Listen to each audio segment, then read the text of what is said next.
Hello there. My name is Mark Miles, and as many of you would know, I'm a public speaking coach, and I also love to work with people that are running workshops that really want to have a bigger impact on their audience and really want to get their message out to the marketplace. So today I wanted to do a quick video on how do you make your message even more memorable in a learner's mind or a participant's mind. So I definitely want to encourage you to grab a pen and get ready to write, because I'm going to go through 8 tips on how you can really take static content and make it really dynamic and memorable in an audience member's mind.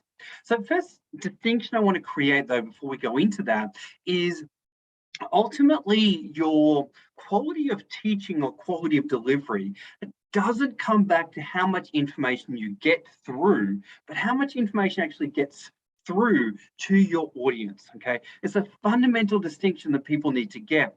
It's not about what you say that matters, it's what people remember from what you've actually said. Okay, and it surprises me that so many trainers, facilitators, coaches, and mentors that are speaking from stage will be so, I guess, concerned about how much they get through. But ultimately, if the audience don't remember actually what's been covered and go away and use it, then really have you utilized your time in the best way possible? So your driving force as a speaker or a facilitator should be, how do I make this content as memorable as possible? So first thing I want to really encourage you to do is take that step in your mind to the place of memorability and retention of information, not just how much information can you get through as a presenter. Okay, and you really want to be asking yourself the question of, how much have my audience remembered from what I've just said?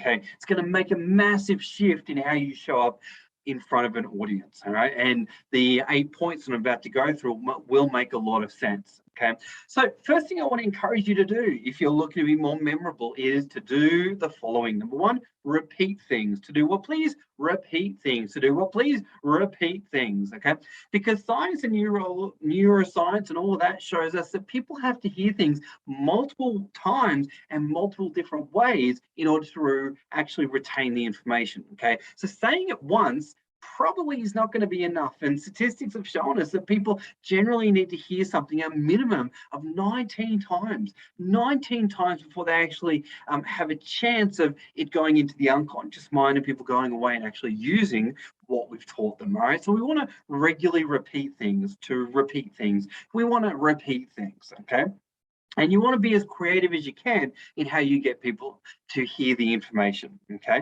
so number two is you want to check in with your learners. Okay, you want to check in with them.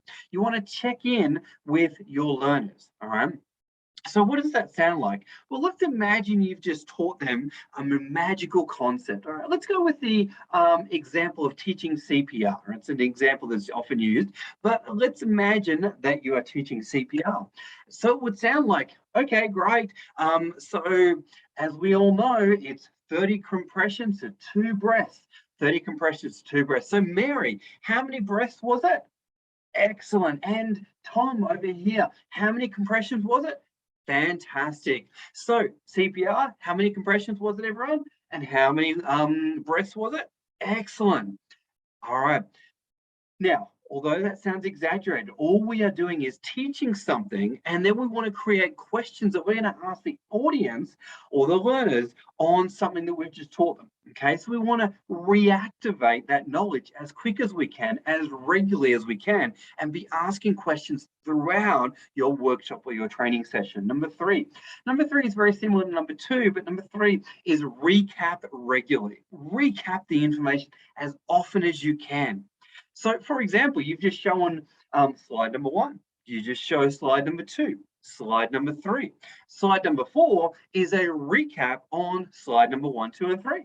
Okay, and you want to force yourself to get into the habit of regularly reviewing and going over what you've just taught people. Okay, and you want to be reviewing and recapping multiple times throughout your session. Okay, because it really gives people a bit of comfort and reignites those thoughts of what you've just gone through. It's really, really important that you recap regularly. Number four is Uber Eats. Okay, now it might sound a little bit unusual, but I have a belief that you have to encourage people to have takeaway. Okay, now at the end of your session, one of the really cool things that you can do is ask your audience what is the biggest thing that they are going to take away from your session. So, what does that sound like? Sounds like, all right, guys, today we've covered these things, these things, and these things, and these things. So, Mary, from today's session, what's the biggest thing you're going to take away and use immediately? Awesome, Mary, that's fantastic. Tim, what do you think is your biggest takeaway from today's session? Excellent. Mary, what's your biggest takeaway from today's session? Fantastic. Now, you want to do this because it's going to give you a sense of what are the key points that your learners in particular really took from your session. And it's going to give you a sense of who they are as people and what they've taken away themselves. Second part, though, is it's going to give you great self reflection as to what really stuck with them. You may have had a plan to do something, and you may have thought that thing was really important, it was really memorable, but they actually took away something completely different. Okay, so it's really important that you get your learners to actually articulate their biggest takeaway. Number five, keep it alive. Number five is make it a song. If in any way, shape, or form you can make your content catchy or memorable, turn it into a song, you use a mnemonic or use a simple model, that's going to be a really powerful technique to make it stick in people's minds. Okay, so if you want to make a dance, if you want to make a song, if you want to make a mnemonic or a story or a model that people can easily retain in their minds, do whatever you can to make it quirky, simplified, and something that they can just walk away with going, oh yeah, I know that model. And a really simple example is race, like in the case of teaching what to do in the case of a fire. I think is RACE. With CPR, there's Delta RABCD.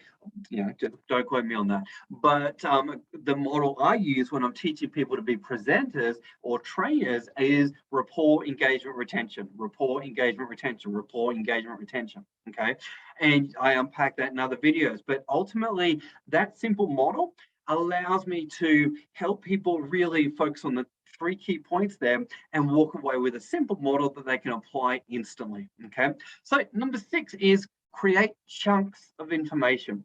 Create chunks of information.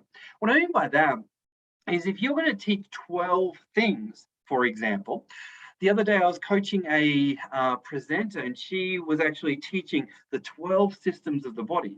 Fantastic, right? But ultimately, though, where she was going wrong was she was trying to teach all 12 things in one chunk. So she was going 1, 2, 3, 4, 5, 6, 7, 8, 9, 10, 11, 12. And I said to her, it's going to be a lot more memorable if you teach 1, 2, 3. Let's review 1, 2, 3. 4, 5, 6. Now let's review 1, 2, 3, 4, 5, 6. Next, let's go 7, 8, 9.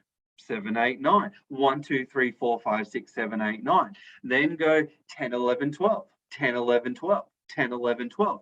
Let's review 1, 2, 3, 4, 5, 6, 7, 8, 9, 10, 11, 12. And if we actually break up the information like that into digestible chunks, there's a much higher probability that someone's actually going to remember what you've actually taught them. Okay, which is common sense and what we would know as an audience member, that we like chunks of information, but we don't like to be overloaded. Okay. So next one, number 7, is forced recall activities. One of my favorite and one that a mentor taught me, but forced recall, ultimately it's not what I say that matters, it's what people remember.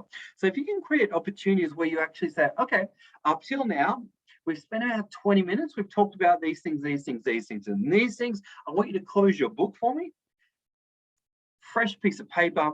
I want you to write down, you've got 2 minutes, I want you to write down all the things that we've covered so far that you can remember or that come to mind.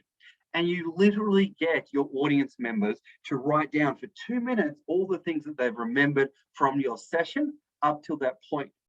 And then you can say, okay, awesome. So what have you remembered? What have you remembered? What have you remembered? Or you get them to share with their partner what they've actually remembered and retained. It's going to be a very enlightening process because it's going to tell you as a facilitator or the speaker what they've actually retained. Okay. So Ultimately, we are trying to encourage people, or we're trying to help people in the process of taking items from on-the-spot memory to short-term memory to long-term memory, and helping them review that information and help it sink even deeper. All right, and last of all, number 8 is help students create a game plan. A game plan, okay? Now, a game plan is what I kind of term the actions that are going to be taken post-session. So for example, if you were teaching someone CPR and you got them to create a game plan, it would be, what are the 6 things that you are going to do post this session or this workshop that relate to the topic that we've just talked about of CPR. For example, number 1 could be, all right, go out and once a week on a soft toy, practice doing the compressions. Number 2, go into your kitchen and find the defibrillator, or go into a shopping center and find the defibrillator. Can't even say the word. Number 3 is, let's see, review your textbook. Okay, review your textbook. Okay, number 5 could be research the ARC guidelines. Okay, number 6 could be once a week, practice with a partner delivering CPR to keep your strength up. Okay, now I just made up those examples, but ultimately, when you can get your learners to actually create a personalized game plan for themselves as to how are they actually going to go out and use the information, it is going to have a very powerful impact on helping them personalize the information. So for example, if I was getting someone that was in the space of public speaker running workshops, I would teach them the RER model, and then I would say, all right, each component of this model has certain things to it. Based on what you've heard, what's your game plan going to be? How are you going to go out and use this information? What are you going to do in terms of this or in terms of that? And I would get people to actually write down the 6 things they're going to go out and do and add to their repertoire, so to speak. Okay, so it's a game plan, and it's often a separate document that they create as they're going through your workshop or your session. Okay, so just to recap, these are some tips and tricks on how you can make your content even more memorable and sticky in the minds of your audience. So number 1 was repeat things. Number 2 was check in with your learners and ask them questions regularly to test whether they've remembered things or not. Number 3, recap regularly. Number 4, ask people their key takeaways. Number 5, make a song, make a dance, make a story, make anything that makes the content come alive. Number 6 is create chunks. 1, 2, 3, 4, 5, 6, 7, 8, 9, ideally chunks of 3. And next, number 7, forced recall activities. And last of all, help your students create a game plan to really take the information from the training room and apply it outside the training room. Okay, so I hope you found those tips and tricks and strategies helpful. And if you've got any questions about public speaking or delivering workshops or anything like that, just let me know, put it in a comment, shoot me a message. We'd love to help you out. Thanks for watching the video, and we'll see you on the next one. Bye for now.